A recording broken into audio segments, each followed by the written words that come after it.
Hey guys, welcome to one more video. This is Max from Subordinate 33. This is the part 2 of the subordinate city and their details.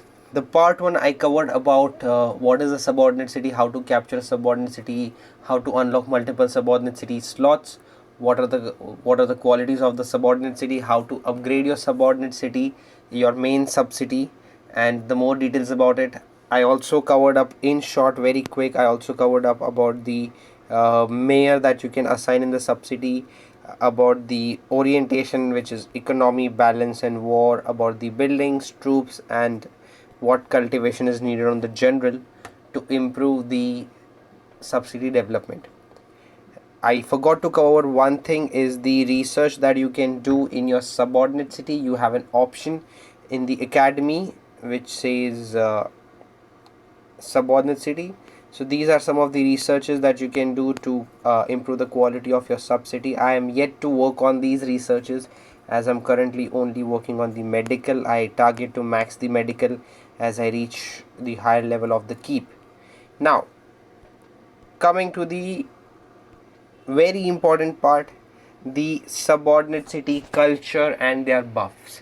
Now this is the most beautiful update that we have received in the game, which has the preview option. Now why is preview option so amazing? Let me tell you. The preview option gets to show you what culture of subcity gives you what buffs, and what level or what quality of the subcity offers you what buffs. Majority of the players are unaware and they end up trading a subcity for some other subcity, maybe because somebody offered them. Like this happened to me when I was new to the game. I by mistakenly traded a blue Japan subcity for a blue American subordinate city. Now Japan is the most in demand subsidy because it is a player versus player subsidy, and I'll come to the subsidy and the buffs, and I'll also give you an estimate idea or a rough idea of when to use which subordinate city. So guys, get ready and pay attention. You, if you want, you can also refer to these things later once you watch this video completely. So first we'll start with the European culture. Now European culture has the culture main city buffs are different and the sub city buffs are different. Don't get confused with them.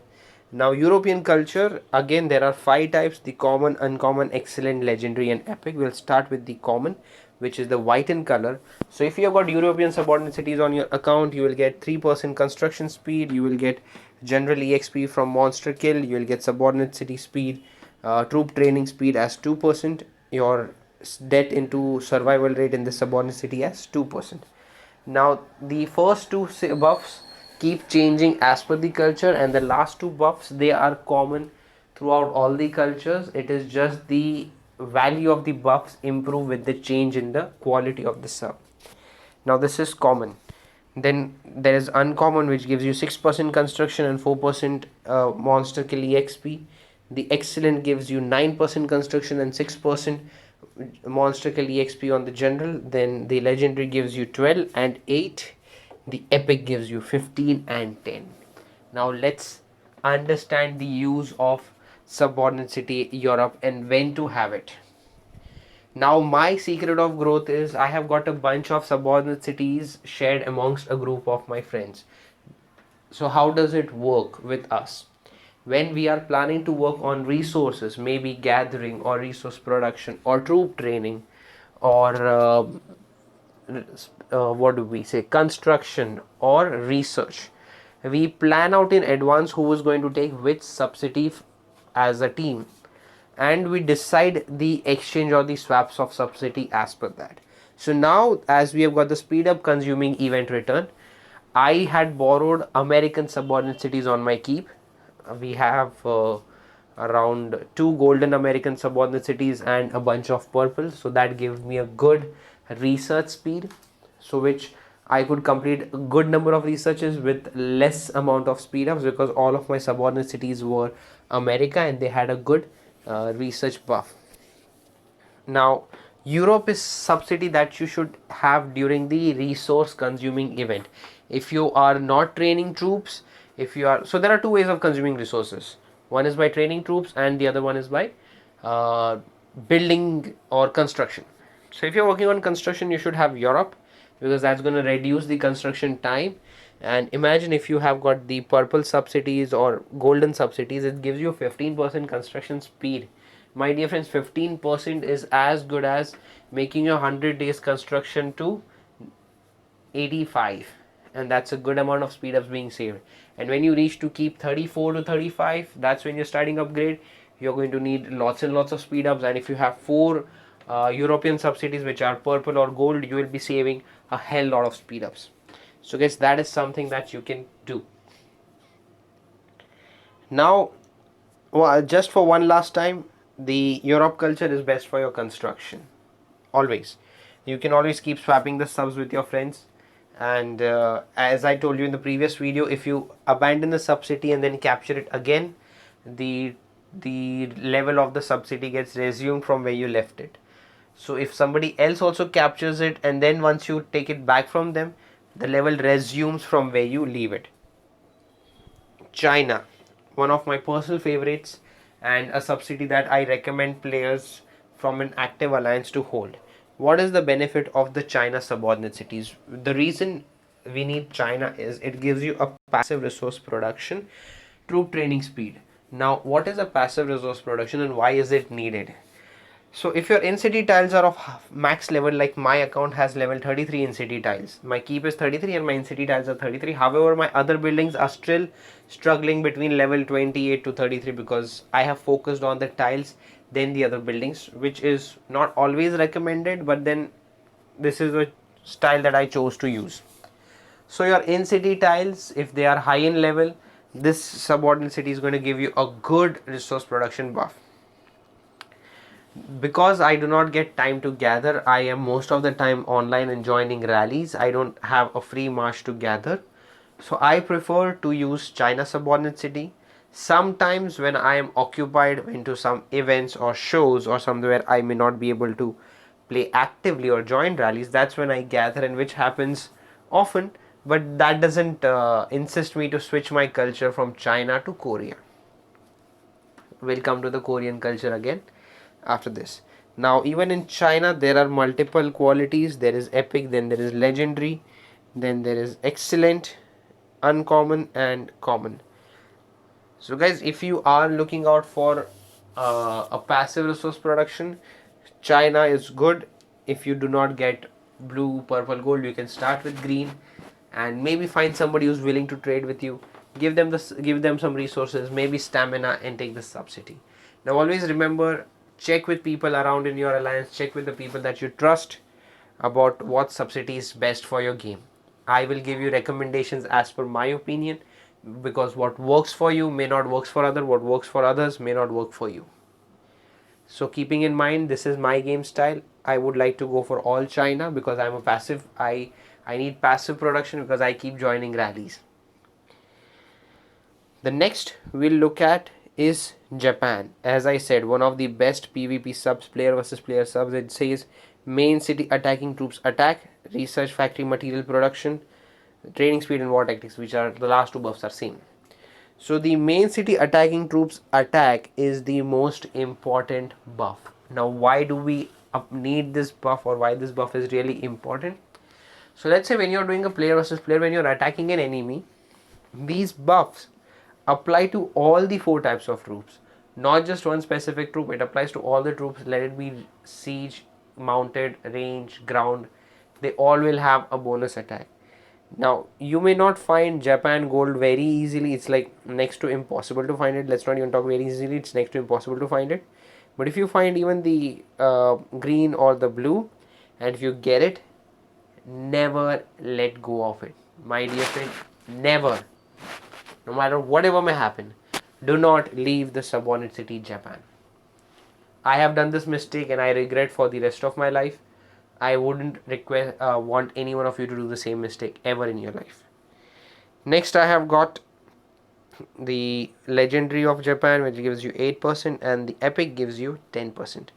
Now, moving on to the next culture, we have the culture Korea. Korean sub is one of the best subs for players who prefer to gather. If you have a good gathering speed, if you have got Queen Jindeok with highest cultivation on the politics, Korean sub is the best for you.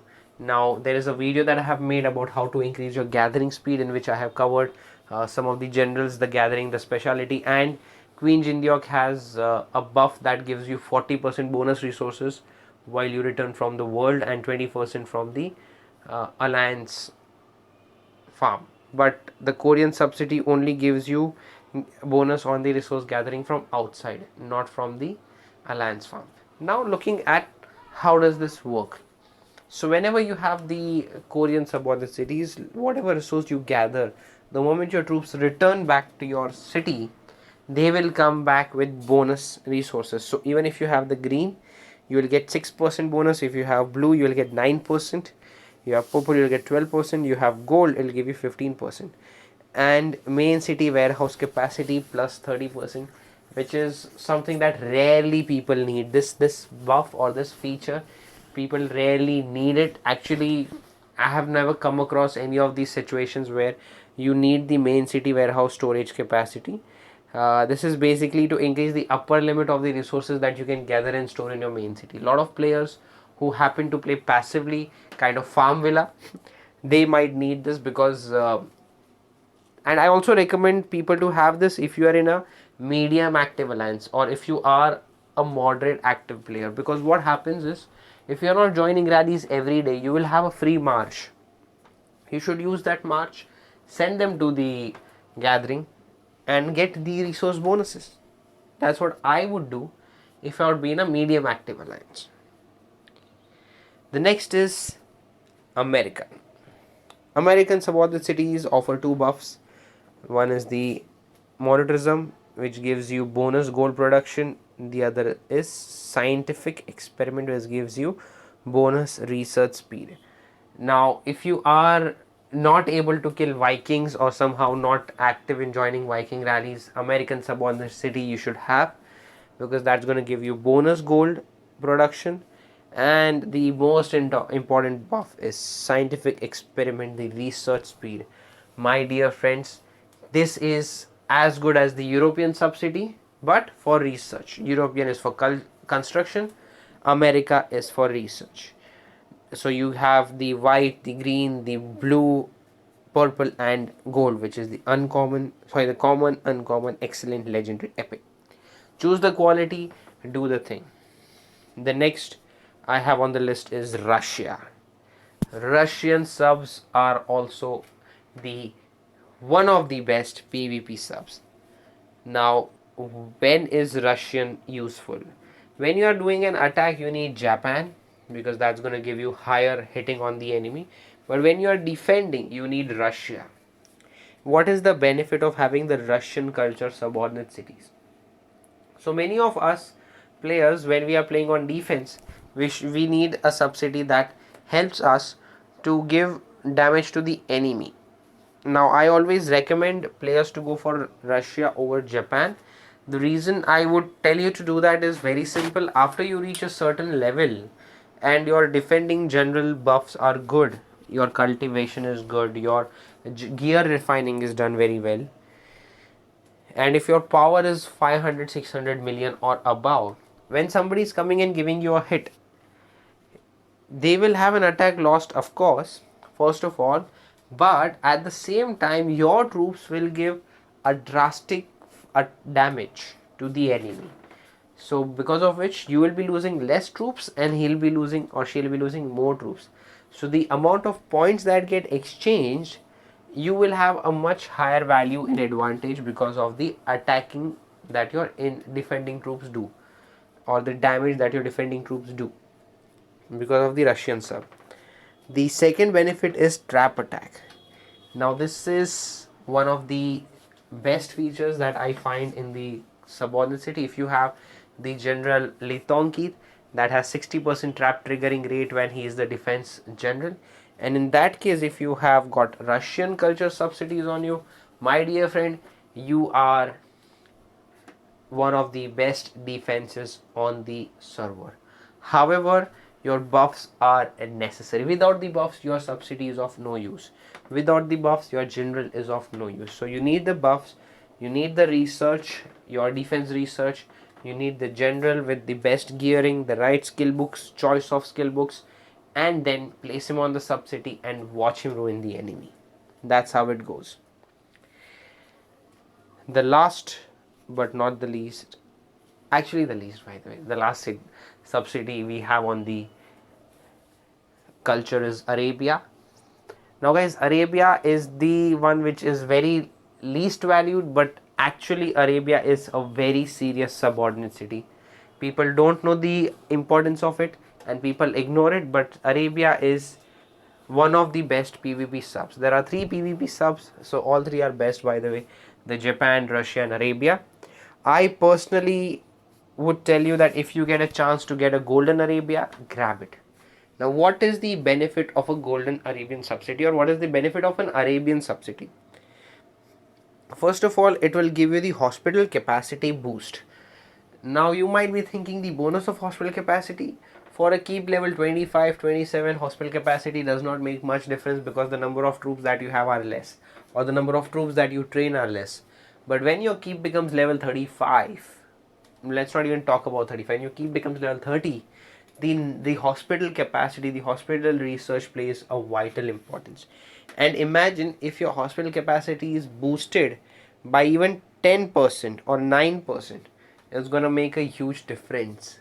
It's like if your hospital capacity is 500,000 and there is a 9% boost, which is another 45,000, you will be having more 45,000 troops that can go into the hospital in case if you get attacked and you get zeroed.